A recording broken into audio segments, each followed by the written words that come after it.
Students, now we are going to study the types of discontinuity. Discontinuity can be categorized as discontinuity of first kind, second kind. Okay. तो first की बात करते हैं, discontinuity of first kind. If both limits exist finitely, then function f is said to have discontinuity of first kind. Meaning क्या हुआ कि अपने पास जो RHL है वो और LHL ये एग्जिस्ट करनी चाहिए फाइनाइटली, मीन्स इसकी वैल्यू भी कुछ फाइनाइट आनी चाहिए और इसकी वैल्यू भी फाइनाइट आनी चाहिए. और ऐसे केसेस में बोलेंगे हम यदि डिस्कॉन्टिन्यूटी मिल रही है, सपोज डिस्कॉन्टिन्यूटी की रीज़न हो सकते हैं, तो उसको क्या बोलेंगे, discontinuity of the first kind. Means fundamental condition क्या है, डिस्कॉन्टिन्यूटी ऑफ फर्स्ट काइंड होने के लिए जो उसकी राइट हैंड लिमिट और लेफ्ट हैंड लिमिट है वो कैसी होनी चाहिए, एग्जिस्ट करनी चाहिए. अब हम फर्स्ट काइंड की डिस्कॉन्टिन्यूटी के अंदर थोड़ी सी एंट्री करते हैं, देखते हैं. देखिए, इफ बोथ लिमिट्स मतलब LHL और RHL आर इक्वल, यदि इक्वल हो जाए then the discontinuity is called the removable. Actually हुआ क्या, सपोज तुम्हारे पास RHL आया और LHL आया, ये इक्वल आ गया, तो भाई फंडामेंटली कॉन्टिन्यूटी की हमने जो स्टडी की है तो बहुत बड़ा टास्क तुम्हारा कंप्लीट हो गया, क्योंकि अब हमें सिर्फ उस वैल्यू को चेक करना है और फाइनली वैल्यू यदि इक्वल होती है तो मैं कॉन्टिन्यूटी बोल दूंगा, मैं कहूँगा फंक्शन उस पॉइंट पर कॉन्टिन्यूस है. लेकिन एक बहुत बड़ा जो हेडेक था RHL और LHL वाला, वो तो इक्वल है ही है ना. सपोज यही इक्वल नहीं होते तो मैं कैसे बोल सकता था, है ना. अच्छा, इसको रिमूवेबल क्यों बोलते हैं. सपोज ऐसा कोई क्वेश्चन आया कि आपके पास, जैसे क्वेश्चन हम दे दें सेट करके कि लिमिट, या फिर ऐसे देते हैं fx is equal to sine x upon x when x is not equal to 0 and it is 2 when x is equal to 0. तो आप कहोगे सर इसकी लिमिट इसकी कॉन्टिन्यूटी 0 पर नहीं है, कॉन्टिन्यूस नहीं है, क्योंकि RHL LHL तो एग्जिस्ट कर रही है, 1 आ रही है, तो इसकी वैल्यू 1 नहीं है. तो यार इसकी वैल्यू को हटा के मैं 1 लिख सकता हूँ ना, रिप्लेस कर सकता हूँ. That is called removable, means you can remove the discontinuity. Function को कॉन्टिन्यूस इजीली बनाया जा सकता है. Got it. तो यही बात मैंने यहाँ मेंशन कर रखी कि जो x इक्वल टू c पर वैल्यू है ना fx, उसको तो हम चेंज कर सकते हैं ना, तो फंक्शन को हम लोग कॉन्टिन्यूस कर सकते हैं. That's why it is called the removable type of discontinuity. I think it is okay, समझ में आ गया होगा ये वाली बात. ठीक है, आगे चलते हैं. Removable type of discontinuity can be further classified. अब कैसे क्लासिफाइड कर रहे हैं. अच्छा, रिमूवेबल में तो कंफर्म हो गया कि RHL is equal to LHL होगा, इसमें तो कोई डाउट ही नहीं है, ये तो बात सही है. अच्छा, अब RHL is equal to LHL होने के बाद जो FA है उसके साथ क्या क्या हो सकता है देखते हैं. तो लिमिट तो एग्जिस्ट कर रही है. अब ये कह रहे हैं FA is not defined, means यहाँ पर ब्लैंक स्पेस है, कहीं वैल्यू नहीं है. इसको बोलते हैं मिसिंग पॉइंट, मतलब अब वो पॉइंट पर वैल्यू एग्जिस्ट ही नहीं कर रही है. That's why it is called the missing point of discontinuity. और रिमूवेबल टाइप बोल रहे हैं हम लोग, क्यों बोल रहे हैं, क्योंकि हम उस पॉइंट को जो मिसिंग हो रहा है उसको कहीं से लेके आ जाएं और यहाँ फिट कर दें इसमें, तो फाइनली ये कैसा हो जाएगा, कॉन्टिन्यूस हो जाएगा ना. ये वाली बात है. तो जैसे ये x इक्वल टू 1 पे ये फंक्शन ही डिफाइन नहीं है, that's why it is called the missing point discontinuity at x equal to 1. I think missing point discontinuity is okay. Now next, isolated point discontinuity. अब जो मिसिंग पॉइंट था अब वो isolation position में पड़ा हुआ है, मतलब अभी तक तो उसकी वैल्यू नहीं थी, अब वैल्यू कहीं ऊपर दे देगा वो.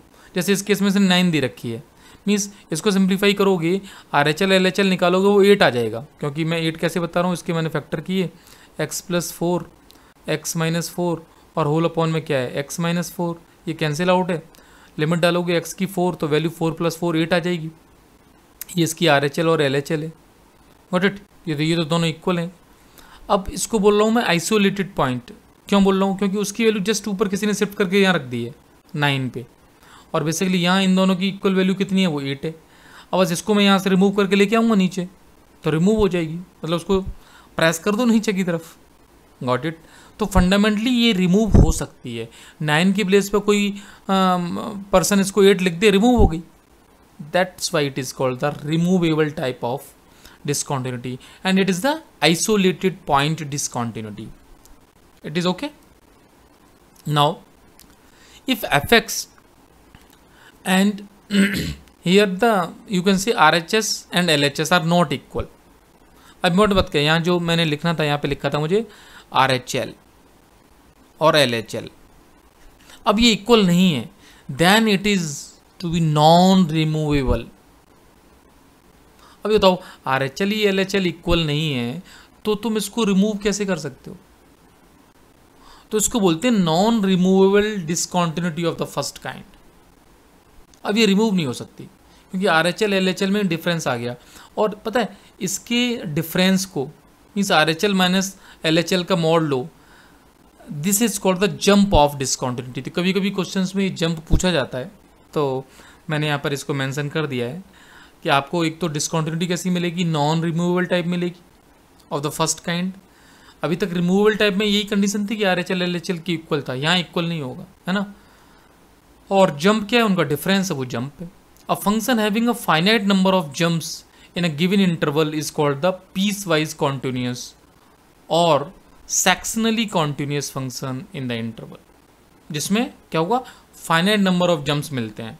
जैसे आप देख सकते हो इसके जो जंप्स हैं इनके, वो फाइनाइट नंबर ऑफ जंप्स मिल जाएंगे। जब इनके ग्राफ्स बनाओगे तो देखते हैं ग्रेटेस्ट इंटीरियर एक्स के ग्राफ या फ्रैक्शनल पार्ट ऑफ फंक्शन के graph. Okay, now students here is the discontinuity of the second kind. अभी तक तो फर्स्ट काइंड में हमने क्या देखा कि भाई रिमूवेबल क्या है और नॉन रिमूवेबल क्या है। इफ आइदर LHL और RHL और बोथ डू नॉट एग्जिस्ट, बेटा अभी तक एग्जिस्ट तो कर रहे थे, हाँ वहाँ पे इक्वल थे और उसमें इक्वल नहीं थे, लेकिन अब मान लो एग्जिस्ट ही नहीं करते हैं, then function is said to be discontinuity of the second kind.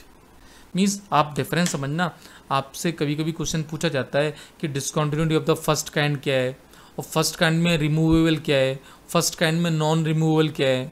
अब डिसकॉन्टिन्यूटी दे देगा और ऑप्शन लिखा होगा कि it is the discontinuity of the second kind, then you can check. यदि ये सारी नॉलेज है तो आप बता सकते हो, ठीक है। तो यहाँ पर देखते हैं, एग्जाम्पल देखते हैं। देखिए जैसे एक एग्जाम्पल दिया, fx is equal to 1/x minus 4। अब x4 पर ये क्या है, एग्जिस्ट ही नहीं करेगा ना, है ना। तो उसको क्या बोलते हैं, इनफाइनाइट डिसकॉन्टिन्यूटी, क्योंकि इसकी वैल्यू कहाँ जा रही है, इनफाइनाइट की तरफ टेंड कर रही है, that's why it is called the infinite.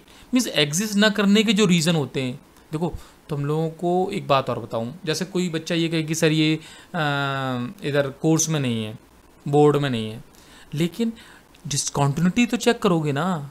तो डिसकॉन्टिन्यूटी में मान लो ये क्वेश्चन दे दिया तो तुम्हें ये तो पता है ना कि भाई साहब ये फंक्शन डिसकॉन्टिन्यूस है, क्योंकि इसका रीज़न क्या है, लिमिट डज नॉट एग्जिस्ट। या सपोज लिमिट ही आ गई, यदि कोई कहे कि limit x tends to 4 1/x minus 4 का आंसर बता दो, तो आंसर आएगा डज नॉट एग्जिस्ट, बिकॉज ये इन्फाइनाइट की तरफ टेंड कर रहा है जब x4 की तरफ टेंड कर रहा है। Got it? And what is the meaning of infinite? Infinite itself does not exist. That's why you can say limit does not exist. और ये देखो कितना फेमस है, कितनी बार हम लोगों ने RD शर्मा के या NCERT तक के क्वेश्चंस में इसको देखा है। मैं पूछता हूँ कि भाई ये फंक्शन कॉन्टिन्यूस है क्या, sin 1/x, और याद करो x इंटू साइन 1/x की डीलिंग भी की हुई है। यदि मैं दे दूँ कि limit x tends to 0 sin 1/x की बात करो, तो कुछ बच्चे झूलते रहेंगे, कुछ बच्चों को समझ में नहीं आया करना क्या है। बस जिस बच्चों को ये पता है कि ये ऑक्सीलेटिंग फंक्शन है, अब ये ऑक्सीलेटिंग का मतलब क्या, -1 और 1 के बीच में ऑक्सीलेशन करता रहेगा, तो डिफाइन ही नहीं कर पाएंगे ना वो है क्या ये। That's why it is discontinuous. I think it is okay.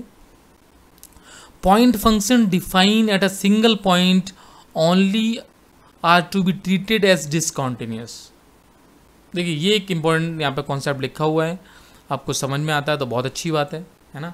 मैंने अपनी तरफ से कोशिश की है।